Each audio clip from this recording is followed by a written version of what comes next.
이번 시간에는 2018 6월 고2 16번 지문 함께 공부해 보도록 하겠습니다.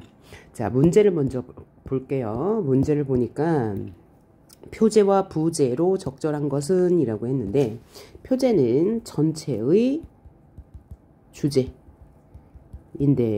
주제 중에서 핵심어가 들어가야 되는 거고, 부제는 핵심어에 대한 어떤 점, 이 핵심어에 대한 어떤 점을 중심으로 이야기가 펼쳐지는지를 알면 될 거예요.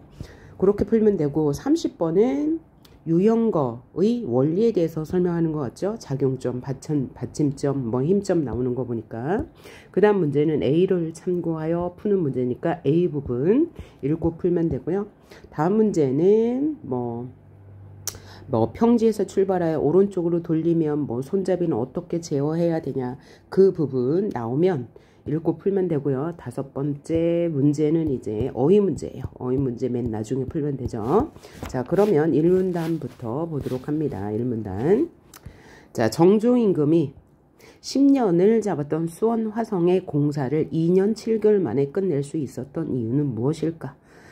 그것은 정약용이 발명한 유형거라는 특수한 수레 덕분이었다. 화성 성역의궤의 기록에 의하면 성을 쌓는 돌을 운반할 때 유형거를 이용함으로써 공사기간을 단축하고 비용도 크게 절약할 수 있었다고 한다.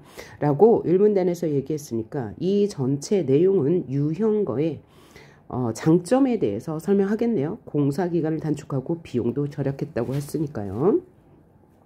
그럼 2문단 보도록 합니다. 자, 2문단에 이런 이미지가 나와 있으니까 이 이미지의 기능에 대해서 설명하겠죠. 그래서 그림을 보면서 이해해 봅시다. 그렇다면 기존의 수레에 비해 유형거가 공학적으로 높은 평가를 받는 까닭은 무엇일까? 그러니까 유형거가 공학적으로 아주 우수한 평가를 받는 이유에 대해서 설명할 거예요. 첫째, 여느 수레는 짐을 나르는 기능에만 치우쳐 있는 것에 비해 유형거는 짐을 쉽게 운반할 수 있을 뿐만 아니라, 이게 이제 수레의 기능이죠. 거기에 더 플러스 짐을 싣는 작업도 지렛대 원리를 반영하여 쉽게 할 수 있도록 했다. 라는 것은 유형거는 짐을 운반하는 기능 플러스 싣는 작업도 지렛대의 원리를 반영하여 쉽게 할 수 있게 하였다. 그러면 지렛대의 원리를 이용하여 어떻게 짐을 쉽게 할 수 있는지에 대해서 설명하겠다는 얘기죠. 유형거는 무게를 견디고 분산시키는 바퀴와 바퀴 있고 복토가 있네요. 짐을 싣는 곳인 차상, 여기가 차상인가 봐요. 그리고 수레 손잡이, 여두 여기 있습니다. 등으로 이루어졌다. 이게 유형거의 구성이네요. 돌부리에 찔러 넣어 돌을 들어 올리는 여두, 이 여두의 기능이에요. 돌을 찔러 넣는 기능을 한다. 그러니까 이 유형거는 돌을 나르는 운반기구가 되겠네요. 그것은 여두는 소혀와 같은 모양으로 만들어 돌을 쉽게 올려 놓을 수 있도록 하였고, 그러니까 짐을 싣는 작업에 유용했다는 점을 설명하고 있는 거죠. 또 수레 손잡이는 끝부분을 점점 가늘고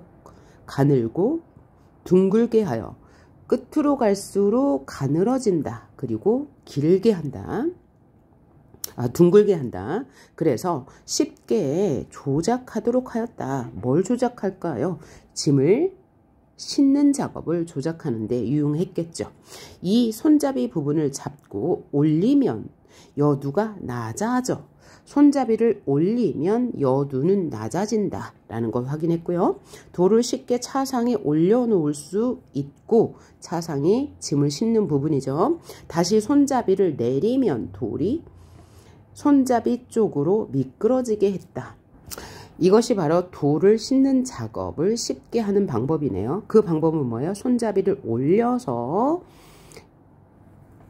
여두가 돌을 찔러 넣으면 손잡이를 내려서 이 돌이 차상에 안착이 되도록 했다는 말이네요. 세 번째 문단, 둘째 유형거는 소에서 얻는 주 동력 외에 보조 동력을 더할 수 있다. 지금까지는 1, 2문단에서 여두가 어떻게 짐을 쉽게 실을 수 있는지에 대해서 설명했다면, 두 번째 유형거의 우수성에서는 보조 동력을 어떻게 활용했냐에 대해서 이야기할 건가 봐요. 이는 수레가 흔들림에 따라 싣고 있는 돌이 차상 위에 앞뒤로 움직이는 것을 이용한 것으로, 그러니까 돌을 짐에 싣고 난 후에 이 돌이 차상이 움직일 거 아니에요. 그 움직임의 힘을 이용해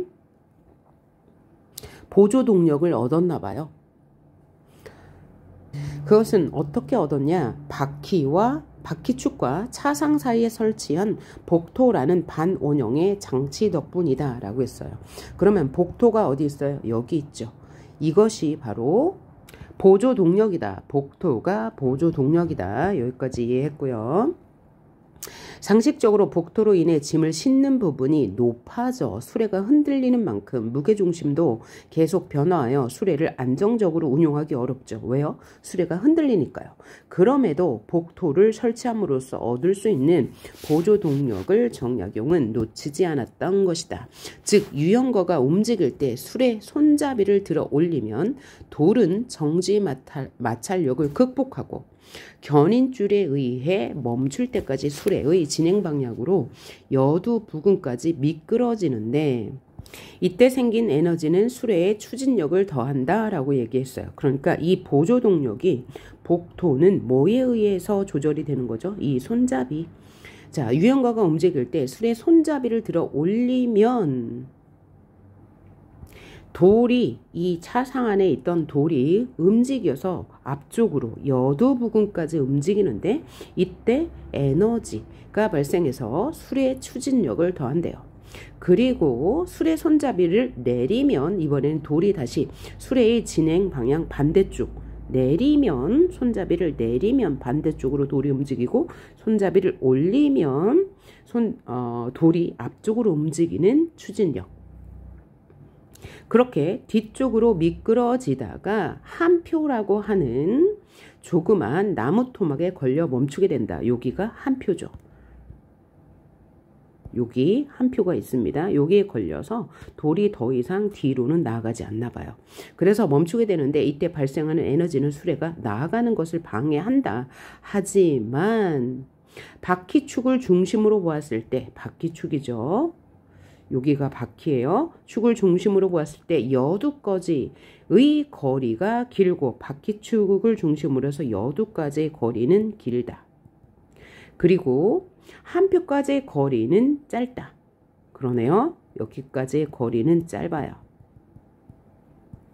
그것을 생각하면 추진력에 비해 나아가는 것을 방해하는 힘은 작아요. 그래서 추진력이 결국은 더 커진다는 얘기죠. 그래서 결국 수레를 운전하는 입장에서 그만큼 보조 동력을 얻는 셈이다 라고 했네요. 실제 화성 성역의궤에서도 1치쯤 물러났다가 한자점 정도로 나아간다. 즉 추진력에 도움을 준다. 뭐가요? 복토가요. 지금 복토의 기능에 대해서 설명했고, 이 복토는 보조 동력으로서 추진력을 돕는다 라고 이야기했습니다. 그럼 이 부분이 A로 묶여 있으니까 A에 대한 문제 한번 풀어보도록 합니다. A를 참고하여 보기를 이해한 내용으로 적절하지 않은 것은 이라고 했습니다. 자, 이게 유형거고 진행 방향은 화살표 방향이라고 했어요. 적절하지 않은 것 골라봅시다. 선지 1번. 가에서 돌을 수레 진행 방향으로 미끄러지며 추진력을 만들 수 있다. 방금 뭐라고 했어요? 유형거가 움직일 때 수레 손잡이를 들어 올리면 돌은 수레의 진행 방향으로 여두 부근까지 미끄러진다. 올리면 미끄러진다 라고 했으므로 맞는 말. 그 다음 나에서 돌은 수레 진행 역방향으로 미끄러지며 힘도 역방향으로 더해질 것이다 라고 했는데, 수레 손잡이를 내리면 수레 진행 방향의 역방향으로 미끄러지다가 여기 있는 한 포에 걸려 멈추게 되는데, 이때 발생하는 에너지가 수레가 나아가는 것을 방해한다고 했죠. 그래서 역방향으로 힘이 더해진다 라고 했으므로 맞는 말. 3번, 가나 과정을 거치는 동안 수레의 무게중심은 변화가 없을 것이다 라고 하지 않았고, 무게중심은 변하죠. 왜? 수레가 흔들리니까. 추진력을 얻을 수 있는 것은 보조장치, 여기 있는 복토라는 장치 때문인데, 이 복토는 수레가 흔들림에 따라 싣고 있는 돌이 차상 위에서 앞뒤로 움직이는 것을 이용했다고 했으므로 얘는 틀린 말이 될 거예요. 그 다음 선지 4번, 가나 과정에서 돌이 미끄러지는 까닭은 정지 마찰력을 극복하였기 때문이다 라고 했는데, 지문에 그대로 나왔습니다. 유형거가 움직일 때 손잡이를 들어 올리면 돌은 정지 마찰력을 극복하고 견인줄에 의해 멈출 때까지 수레의 진행 방향으로 여도 부근까지 미끄러진다. 이때 추진력을 더한다 라고 했으므로 맞는 말. 그 다음 선지 5번, 가나 과정을 반복한다면 수레는 운행 중 보조 동력을 꾸준히 얻을 수 있다. 왜냐하면 바퀴축을 중심으로 보았을 때 여두까지의 거리가 길고 한 표까지의 거리가 짧은 것을 생각하면 추진력에 비해 나아가는 방해하는 힘은 작다. 그래서 계속해서 보조 동력을 얻을 수 있다 라고 말했으므로 맞는 말이고요. 지금까지 3문단까지 읽었는데요. 3문단까지 읽은 것으로 30번 문제도 해결할 수 있습니다. 한번 보도록 할게요. 자, 보기를 보니까 이 보기에서 적절하지 않은 것은 보기를 바탕으로 이해한 것을, 적절하지 않은 것은을 고르는 문제인데, 그림을 보니까 작용점, 받침점, 흰점이 있습니다. 그럼 얘를 지문과 연결시켜야 되는데요. 자, 보기 해설에 따르면 지렛대에서 힘점, 받침점 사이가 멀수록, 지렛대에서 힘점과 받침점, 흰점과 받침점 사이가 멀수록 서술어가 뭐예요? 작용점에 작용하는 힘은 커진다. 힘이 커진다. 거리가 멀수록. 그리고 작용점과 받침점 사이가 가까울수록, 작용점과 받침점 사이가 가까울수록 작용점에 작용하는 힘이 커진다. 자, 그럼 이것을 유형거의 구조에 그대로 적용해 본다면, 힘점은 손잡이를 움직여서 바퀴축 위에 있는 차상의 움직임을 이용해 짐을 쉽게 싣는다고 하였죠. 그래서 여기 손잡이는 바로 손잡이가 될 것이고, 이 차상에 있는 바퀴축, 차상이 바퀴축 위에 있었죠. 그러니까 받침점은 아마 바퀴축이 될 거고요. 짐을 쉽게 들어 올릴 수 있도록 하는 여두가 바로 작용점이 될 거죠. 얘는 그러니까 여두가 될 거예요. 이렇게 연결시키고 나서 선지를 판단해 봅시다. 선지 1번.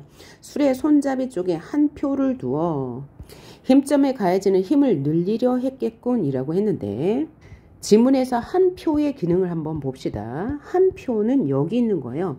그래서 이 한 표는 뭐예요? 이 짐이 더 이상 미끄러지지 않도록 걸어주는 역할을 하는 거잖아요. 그래서 힘의 작용과는 전혀 관계가 없죠. 힘점에 가해지는 힘을 늘리는 것은 거리예요. 힘점과 받침점 사이가 멀수록 힘이 커지고, 작용점과 받침점 사이가 가까울수록 힘이 커진다라고 했으므로 이 한 표는 힘 작용과는 관계가 없다는 것을 알 수 있고요. 손잡이는 되도록 길게 만들어 작용점에 더 큰 힘이 작용하도록 의도했다라고 했는데, 보기에서 뭐라고 그랬어요? 힘점과 받침점 사이가 멀수록 작용점에 작용하는 힘이 커진다라고 했으므로 맞는 말이 되겠네요. 선지 3번. 여두와 바퀴축의 거리를 가깝게 만들어. 작은 힘으로도 무거운 돌을 싣도록 했겠군. 뭐라고 그랬어요? 작용점과 받침점의 사이가 가까울수록 힘이 커진다 라고 했으니까 맞는 말이고요. 여두는 무거운 돌을 싣는 기능을 하니까 맞는 말이 되겠어요. 4번 여두를 특수한 형태로 만들어. 아까 소의 혀 모양이라고 했죠. 작용점에 작용하는 힘이 더 효과적으로 전달되도록 했겠죠. 왜? 그 돌을 찍어서 올리는 역할을 했다고 했으므로요. 5번 유형거의 여두는 작용점으로, 작용점 맞죠? 바퀴축은 받침점으로, 손잡이는 힘점으로 가능하도록 설계한 것이다. 맞네요. 자, 다시 본문으로 와서 네 번째 문단 보도록 합니다. 셋째 유형거는 유형거의 기능에 대해서 지금 각각 설명하고 있는데 세 번째 기능 봅시다. 손잡이의 조작으로 수레에 가해지는 충격도 완화할 수 있대요. 손잡이의 기능이 매우 많네요. 자, 기존의 수레는 거친 길을 달리면서 받는 충격을 완화하기가 힘들었으나 유형거는 수레를 운용하는 사람이 손에 익은 경험을 통해 유형거가 받는 충격을 감지하고 그 힘을 상쇄하기 위해, 상쇄하다는 떨어뜨리다 라는 뜻이에요. 을 위하여 손잡이를 조작하는 방식으로 완충을 제어했다. 언덕을 오를 때는 손잡이를 올린대요. 내려갈 때는 손잡이를 내리고요. 수레가 앞뒤로 흔들리거나 진동하는 현상을 제어한다. 언덕을 오를 때 손잡이를 내려서 진동을 제어한대요. 마찬가지로 왼쪽으로 돌 때는 왼쪽이 올라가므로 왼쪽 손잡이를 눌러서 그 진동을 제어하고요. 또 갑자기 출발할 때는 손잡이를 올려서, 갑자기 정지할 때는 손잡이를 내려서 사람의 능동적인 손잡이 조작에 의해 좀 더 안정적으로 수레를 운용했다. 그러면 손잡이에 대한 기능이 문제에 나왔죠. 그 문제가 바로 32번입니다. 바로 풀어보도록 합니다. 자, 윗글을 바탕으로 질문에 답하고자 할 때 기억 디귿에 들어갈 말로 적절한 것은 무엇이냐 라고 물어봤어요. 유형거가 평지에서 급 출발을 하여 출발할 때는 손잡이를 어떻게 조절하는 말이 없었고, 언덕을 올랐대. 언덕을 오를 때는 손잡이를 올린다. 손잡이를 올린다 라고 얘기했고요. 그 다음에 갈림길에서 오른쪽으로 돌았다. 그러면 오른쪽으로 돌 때는 오른쪽 손잡이를 누른다 라고 했죠. 할 때 사람은 유형거의 손잡이를 어떻게 할까? 그러니까 뭐야? 급 출발 시에 손잡이를 올리고, 급 출발할 때 손잡이를 올린다는 내용이 있었네요. 올리고, 언덕길에서 손잡이. 그럼 언덕길을 오른다고 했으니까 손잡이를 위로 올려야 되겠네요. 그리고 갈림길에서 오른쪽으로 돌았다고 했으니까 오른쪽 손잡이를 눌러야 되겠네요. 이렇게 쉽게 풀리는 문제였고요. 그 다음에 마지막 문단 읽고 나머지 문제 풀어보도록 합니다.